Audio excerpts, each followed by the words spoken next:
Hi, I'm Steve, the service manager here at Good Sense RV and Motor Service Department in Albuquerque, New Mexico. First off, I want to congratulate you on the new purchase of your new trailer. Well, I'm going to be going over it with you today, so let's go ahead and get started. All right. We're going to go ahead and start down over here. You got your gray and your black tank valves, okay?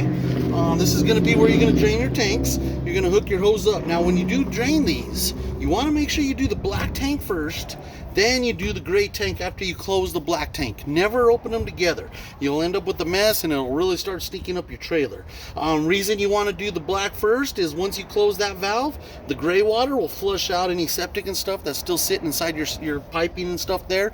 So it makes it a little nicer, you know, when you put the cap back on and take it off down the road. So keep that in mind, all right? Let's go ahead and move on. So if you're going to take a look here, you have a sewer flush connection. Now what this connection does is it goes to your septic tank. You can hook a hose directly to it and it'll spray water into your septic tank to flush it out. When you utilize this, make sure you have your black tank open when you put the water on with the pressure going, and you can utilize it, close it and open it that way. That way you're monitoring the system and you don't overfill it and the air inside can combust it or the pressure of the water, okay? Your fresh water, this is where you're gonna fill it up. You stick the hose in. Put a light pressure. What will happen is it'll start burping back at you if you put it too hard, which means you're getting too much air in there and it's not being able to escape as the water fills. So when you do that, make sure if you pull it out, it burps at you. Double check your levels because you might not be full. You might just have too much air pressure in there. This is going to be your city water. Whenever you're in an RV park or anywhere that you're going to hook a hose up, whenever you utilize this, you want to use a water pressure regulator. Okay, that'll reduce the pressure of the PSI of the water. If you don't utilize one, there's an opportunity that you can blow out all your lines inside and really have a flood. Okay, right down here you notice you got some stabilizing jacks. You crank those down just to stabilize the unit. You do not use those to level the unit at all or try to lift the frame of the trailer. You can cause damage and you can cause damage to your jack. Okay, right here's where your battery, here's where your propane tanks are. All right, so take a look right in here. You do have two tanks here. I will let you know right now we do not fill them, but if you take a look right here, you do have a switcher. This switcher can go to either tank. Open it up, and if you notice, if you have green there, you do have propane. If it turns red, your propane is empty. Okay, that tank's out. Switch it back over and you go back to this tank here. Fantastic. Okay, let's go ahead and put this back on. All right here is going to be your umbilical cord. That's going to go right to your truck. Of course, your crank on your jack. You do have an outside light here. Compartment right here. Now right here is going to be where the crank for your jack is. So you can use your stabilizing jacks and just crank it right down and crank it right back up. Okay. Awning rod. All right. We're going to go ahead. There is a switch right here on your awning. What you want to go ahead and do is flip that switch down, okay? Right here on your arms, you have locks. Now you want to utilize these locks when you're going to be traveling with the unit. Make sure to unlock them and you're going to pull the awning down. Okay? Now right up here in the middle, you are going to see is the pull string. All right? We're going to go ahead and give her a yank.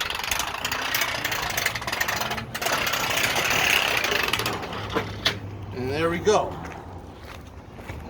Once you've got it down like this, what you want to do is slide your arm out, pull it tight, and tighten this. Once you've done that, right here you have a handle. This handle, you can utilize the direction of your awning however you want to position it. And right back down, loosen your thing, arm on. Then what you're going to want to do to close it, here's your drawstring, okay? You want to pull some tension on that and flip your switch. Hold the string, never let it go. As you raise it up, start getting to the end here, hook it on.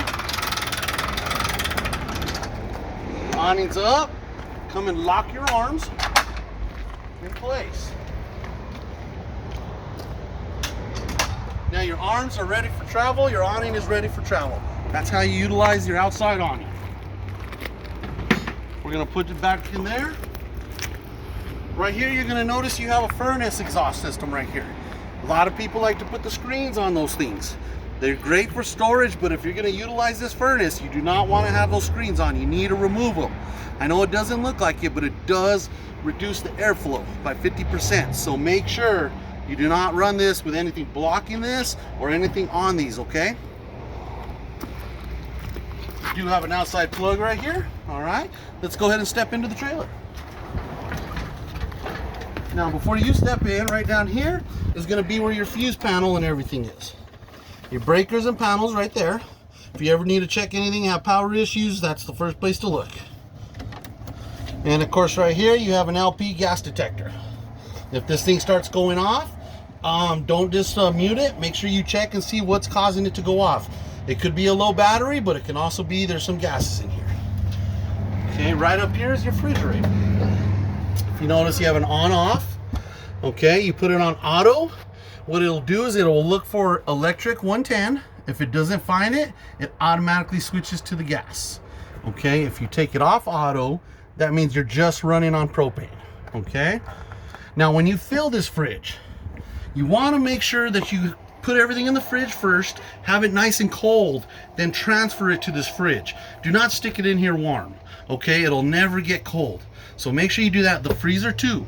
Have it all frozen in the freezer at home, put it into your freezer, and then that way when you're ready for your trip, everything's nice and cold already. You've already ran the fridge for about 12 hours before your trip. Everything should be hunky-dory. All right, you got your microwave here, stovetop, pretty basic stuff. Now right down here you do have an oven. Okay, here's the knob that says pilot, push to hold. You'll push that to hold, and right under here is a pilot that you will light. Once you light that pilot, you slowly let go of the knob until it stays lit. Then you can put it to your desired temperature that you like.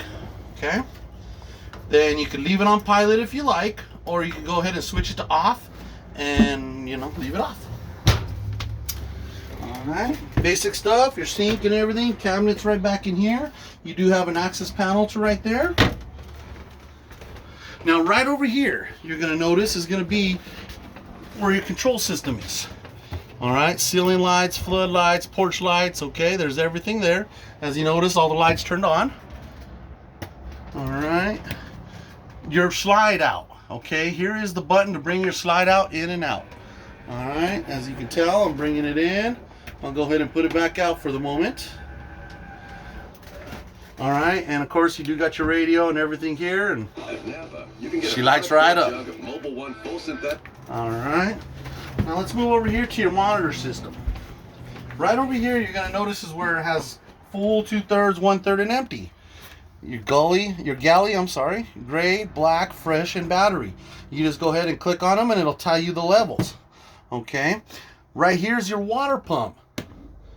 I don't know if you can hear it on the phone, but right now you can hear it kick on, kick off. Heater, this is for your water heater. So whenever you're gonna kick your water heater on, you'll kick that on and it'll start igniting itself. Here's gonna be your thermostat. You put it to cool to run the AC. If you have it on auto, you can set your desired temperature. If you just put it on, it's just gonna constantly run. So you can keep in mind that you don't want it constantly running, you'd like to set your temperature. Same thing with furnace, okay? Now, whenever you got the AC running, you do not want to unplug it or power down a generator or anything until you've completely turned off the air conditioner and let it decompress itself. Once it's done that, then you're more than welcome to unplug it, turn your power off, whatever you need to do, okay? Take a look, you do got some nice speakers up in here. All right, we're gonna come right into the bathroom over here. Nothing pretty crazy, pretty basic. You got your toilet, your shower, everything in here. All right, come back in. Now what you'll notice here at your sink, there is a GFI plug right here. Now this GFI plug connects to the kitchen and your outdoor plugs. So if you do have any power issues in the kitchen or the outdoors, come and check this GFI first. It'll save you from getting a technician out there and spending unnecessary money. All right, sink and everything. Right here is gonna be your antenna, okay? You crank it up when you go ahead and want to utilize your antenna, and then you crank it back down. Make sure if you put it up that you pull it down. It's not going to break your antenna. You're going to rip a hole in here if you decide to go under a bridge with it up. Okay, so keep that in mind when you go ahead and do it. All right, pretty basic inside here. You do have a shelving. You do have a TV hookup right here, and you could probably mount a TV right here. It feels like there's a backboard right in here. All right.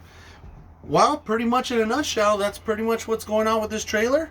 I really wish you the best. If you do have any questions, give us a call here at Good Sense, 505-300-4100, and I wish you the best.